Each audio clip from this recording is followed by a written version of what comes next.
ಇಂದು ಜನರಿಗೆ ಮೂಲಭೂತ ಸೌಕರ್ಯ ಕೊಡಿಸುವುದು ಸರ್ಕಾರದ ಜವಾಬ್ದಾರಿಯಾಗಿದೆ. ಆದರೆ ಇಂದಿಗೂ ಹಲವು ಕಡೆಗಳಲ್ಲಿ ಸೂಕ್ತ ರಸ್ತೆ ಇಲ್ಲದೆ ಜನ ಪರದಾಡುವ ಪರಿಸ್ಥಿತಿ ಇದೆ. ಇಲ್ಲೊಂದು ಕಡೆ ರಸ್ತೆ ಇಲ್ಲದೆ ಜನ ಕಂಗಾಲಾಗಿದ್ದಾರೆ. ಎಲ್ಲಿ ಅಂತೀರಾ? ಬನ್ನಿ ಈ ವರದಿ ನೋಡಿ.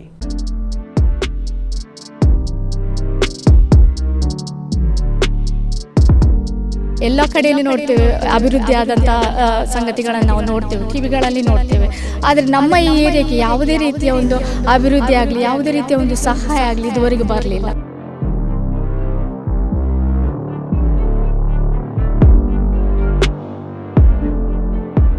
ಗಾಡಿ ಬರೋದಿಲ್ಲ, ವೆಹಿಕಲ್ ಇಲ್ಲ, ಏನಿಲ್ಲ, ನಡ್ಕೊಂಡೇ ಹೋಗ್ಬೇಕು ನಾವು.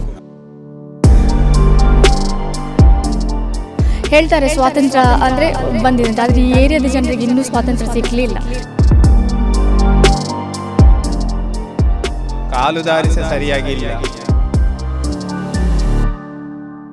ಒಂದು ಸಂತೋಷವನ್ನು ಕಾಣಬೇಕು ಈ ಏರಿಯಾದ ಜನ. ವೇಗವಾಗಿ ಅಭಿವೃದ್ಧಿಯಾಗುತ್ತಿರುವ ಕಾಪು ತಾಲೂಕಿನ ರಾಷ್ಟ್ರೀಯ ಹೆದ್ದಾರಿಗೆ ಸಮೀಪದಲ್ಲೇ ಇರುವ ಈ ಪ್ರದೇಶಕ್ಕೆ ಇನ್ನೂ ರಸ್ತೆ ಸಂಪರ್ಕವೇ ಇಲ್ಲ. ಕಾಪು ಪುರಸಭೆ ವ್ಯಾಪ್ತಿಯ ನಗರ ಯೋಜನಾ ಪ್ರಾಧಿಕಾರಕ್ಕೆ ಒಳಪಡುವ ಕೋಟೆ ಗ್ರಾಮ ಪಂಚಾಯತ್ ವ್ಯಾಪ್ತಿಯ ಬೆಟ್ಟಿಗೇರಿ ಪ್ರದೇಶದ 41ಕ್ಕೂ ಹೆಚ್ಚು ಮನೆಗಳ ನಿವಾಸಿಗಳು ಇಂದಿಗೂ ಗದ್ದೆ ಗುಡ್ಡಗಳ ನಡುವೆ ನಡೆದುಕೊಂಡೇ ಸಂಚರಿಸುವ ದಯನೀಯ ಸ್ಥಿತಿಯಲ್ಲಿ ಬದುಕು ನಡೆಸ್ತಾ ಇದ್ದಾರೆ. ಈ ಪ್ರದೇಶಕ್ಕೆ ಹೋಗಲು ಕುಚಿಕಾಡು ಅಥವಾ ಮಟ್ಟುವಿನ ಕಲ್ಲಟ ಭಾಗದಿಂದ ಸುಮಾರು 1 ಕಿಲೋಮೀಟರ್ ನಡೆದುಕೊಂಡು ಹೋಗಬೇಕಾದ ಅನಿವಾರ್ಯತೆ ಇದೆ. ಕನಿಷ್ಠ ದ್ವಿಚಕ್ರ ವಾಹನ ಹೋಗಲು ಕೂಡ ದಾರಿ ಇಲ್ಲ. ಗ್ಯಾಸ್ ಸಿಲಿಂಡರ್ಗಳಂತಹ ಅವಶ್ಯಕ ವಸ್ತುಗಳನ್ನ ಸಹ ನಿವಾಸಿಗಳು ಹೊತ್ತುಕೊಂಡೇ ಮನೆಗೆ ಸಾಗಬೇಕಾಗಿದೆ. ಅನಾರೋಗ್ಯ ಪೀಡಿತರ ಸಂಕಷ್ಟ ಹೇಳತೀರದಾಗಿದೆ. ರಸ್ತೆ ನಿರ್ಮಿಸಿಕೊಡಿ, ಗ್ರಾಮ ಪಂಚಾಯತ್ಗೂ ಮನವಿ ನೀಡಿದ್ದೇವೆ ಎನ್ನುತ್ತಾರೆ ಇಲ್ಲಿನ ನಿವಾಸಿ ಪ್ರಭಾಕರ್. ನಮಗೆ ಮೊದಲನೇದಾಗಿ ಒಂದು ರೋಡ್ನ ವ್ಯವಸ್ಥೆ ಆಗಬೇಕಂತೇಳಿ ತಮ್ಮಲ್ಲಿ ಬೇಡಿಕೊಳ್ತೇವೆ. ಅಂತ ಹೇಳಿದ್ರೆ ನಮಗೆ ಹೋಗಲಿಕ್ಕೆ ಬರಲಿಕ್ಕೆ ರಾತ್ರಿ ಸಮಯದಲ್ಲಿ ಏನಾದರೂ ಆದರೆ ಎಲ್ಲಿಗೆ ಹೋಗಲಿಕ್ಕೆ ರೋಡ್ ಬೇಕಲ್ಲ, ಒಂದು ಗಾಡಿ ಬರೋದಿಲ್ಲ, ವೆಹಿಕಲ್ ಇಲ್ಲ, ಏನಿಲ್ಲ, ನಡ್ಕೊಂಡೇ ಹೋಗಬೇಕು ನಾವು. ವಿಷಜಂತುಗಳು ಉಂಟು. ಇಂಥ ಸಮಯದಲ್ಲಿ ಒಂದು ನಮಗೆ ಪ್ರಾಯದವರು ಇದ್ದಾರೆ. ನಮ್ಮ ಅಮ್ಮನಿಗೆ ಸಹ ಮನೆಗೆ ಬರಲಿಕ್ಕೆ ಆಗೋದಿಲ್ಲ. ನಮ್ಮ ಅಕ್ಕನವರ ಮನೆಯಲ್ಲಿದ್ದಾರೆ ಡಯನದಲ್ಲಿ. ಹೀಗೆ ಇದೆಲ್ಲ ತುಂಬ ಕಷ್ಟವಾಗಿದೆ. ಮನೆಗೆಲ್ಲ ತರಬೇಕಾದ್ರೆ ನಾವು ಕೈಯಲ್ಲಿ ಹೊತ್ತುಕೊಂಡೇ ಬರಬೇಕು. ಇಂಥ ಸಮಸ್ಯೆಗಳಲ್ಲಿ ನಾವು ಹಾದು ಹೋಗ್ತಾ ಇದ್ದೇವೆ. ಸಾಧಾರಣ ಒಂದು 40 ಮನೆ ತನಕ ಉಂಟು, ಮತ್ತು 160 ಮೆಂಬರ್ಗಳು ಇದ್ದಾರೆ. ಹಾಗೆ ಎಲ್ಲರೂ ಸಹ ಇದೇ ಕಷ್ಟವನ್ನು ಅನುಭವಿಸ್ತಾ ಇದ್ದಾರೆ. ಕಾಲುದಾರಿ ಸಹ ಸರಿಯಾಗಿ ಇಲ್ಲ. ಪುಣಿಗಳಲ್ಲಿ ಹೋಗಬೇಕು, ಹುಲ್ಲು ಬೆಳೆದಿರ್ತದೆ ಮಳೆ ಟೈಮ್ಗೆ. ಇಂಥ ಸಮಸ್ಯೆಗಳೇ ಇರುವುದು. ಎಲ್ಲವೂ ಸಮಸ್ಯೆಯಾಗಿಯೇ ಉಂಟು. ಅದು ಯಾವುದು ಪರಿಹಾರ ಇಷ್ಟ ತನಕ ಬರಲಿಲ್ಲ. ಇಲ್ಲಿನ ಕಲ್ಲಟದಿಂದ ಕುಚಿಕಾಡುವಿಗೆ ಸಂಪರ್ಕ ರಸ್ತೆ ನಿರ್ಮಾಣವಾದರೆ 42ಕ್ಕೂ ಹೆಚ್ಚು ಮನೆಗಳ ಸಮಸ್ಯೆ ಪರಿಹಾರವಾಗಲಿದೆ.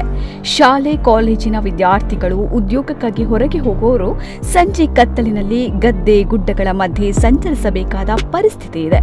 ಮಳೆಗಾಲದಲ್ಲಿ ಗದ್ದೆಗಳಲ್ಲಿ ನೀರು ತುಂಬಿ ಸಂಚಾರ ಮತ್ತಷ್ಟು ಕಷ್ಟವಾಗುತ್ತದೆ. ಅನಾರೋಗ್ಯ ಪೀಡಿತರು, ವೃದ್ಧರು ಹಾಗೂ ಅಂಗವಿಕಲರಿಗೆ ಆಸ್ಪತ್ರೆಗೆ ತೆರಳುವುದು ದುಸ್ತರವಾಗಿದೆ. ಕತ್ತಲಾದ ವೇಳೆ ಹಾವು ಸೇರಿದಂತೆ ವಿಷ ಜಂತುಗಳ ಭಯವು ನಿರಂತರವಾಗಿದೆ ಎನ್ನುತ್ತಾರೆ ಗೃಹಿಣಿ ಸೋನಿಯಾ. 42 ಮನೆಗಳುಂಟು. ಅದರಲ್ಲಿ 160 ಸದಸ್ಯರೇ ಇದ್ದಾರೆ. ಒಂದೊಂದು ಮನೆಯ ಒಂದೊಂದು ರೀತಿಯ ವ್ಯಥೆ ಉಂಟು. ಅದು ಹೇಳಲಿಕ್ಕೆ ಆಗುವುದಿಲ್ಲ. ಅದು ಆ ಗೋಳನ್ನು ಯಾರೂ ಬಂದು ಕೇಳುವವರಿಲ್ಲ. ಕೆಲವರಂತೂ ಬೆಡ್ ರೆಡ್ ಆಗಿದ್ದಾರೆ ಮನೆಯಲ್ಲಿ. ಹೆಂಗಸರು ಇದ್ದವರಿದ್ದಾರೆ. ಯಾರೂ ಸಹಾಯಕ್ಕಿಲ್ಲ ಅಂತಹ ಮನೆಗಳಿಗೆ.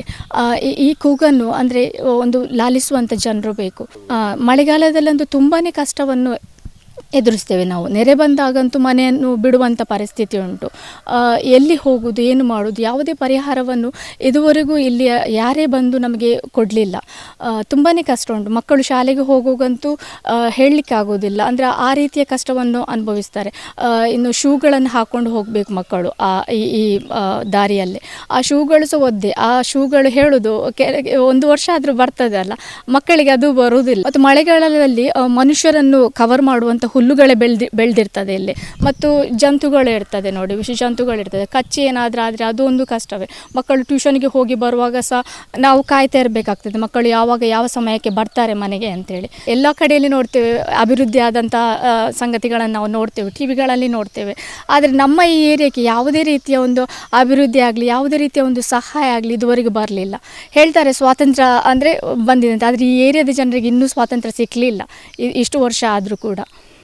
ಹಾಗೆ ನಮ್ಮದೊಂದು ಬೇಡಿಕೆ ಹೇಳಿದರೆ, ಆ ಒಂದು ಸಂತೋಷವನ್ನು ಕಾಣಬೇಕು ಈ ಏರಿಯಾದ ಜನರು. ಆ ಒಂದು ರೋಡಿನ ವ್ಯವಸ್ಥೆಯನ್ನು ಆದಷ್ಟು ಬೇಗ ಇಲ್ಲಿಗೆ ಸಂಬಂಧಪಟ್ಟಂಥ ಅಧಿಕಾರಿಗಳು ಬಂದು ನೋಡಿ ಅದನ್ನು ನಮಗೆ ಮಾಡಿಕೊಡಬೇಕಾಗಿ ವಿನಂತಿಸಿಕೊಳ್ಳುತ್ತೆ. ರಸ್ತೆ ನಿರ್ಮಾಣಕ್ಕೆ ಅಗತ್ಯವಿರುವ ಖಾಸಗಿ ಜಮೀನನ್ನ ಕೆಲವು ಮಾಲೀಕರು ಬಿಟ್ಟುಕೊಡಲು ಸಿದ್ಧರಿಲ್ಲದ ಕಾರಣ ಯೋಜನೆ ಸ್ಥಗಿತಗೊಂಡಿದೆ ಎಂದು ತಿಳಿದು ಬಂದಿದೆ. ತಕ್ಷಣ ಸಂಪರ್ಕ ರಸ್ತೆ ನಿರ್ಮಿಸಿ ಈ ಭಾಗದ ನಿವಾಸಿಗಳ ದೀರ್ಘಕಾಲದ ಸಂಕಷ್ಟಕ್ಕೆ ಪರಿಹಾರ ನೀಡಬೇಕು ಎನ್ನುವುದು ಸ್ಥಳೀಯರ ಒತ್ತಾಯ. ಪ್ರಮೋದ್ ಸುವರ್ಣ, ನಮ್ಮ ಕುಡ್ಲ 24/7 ಉಡುಪಿ.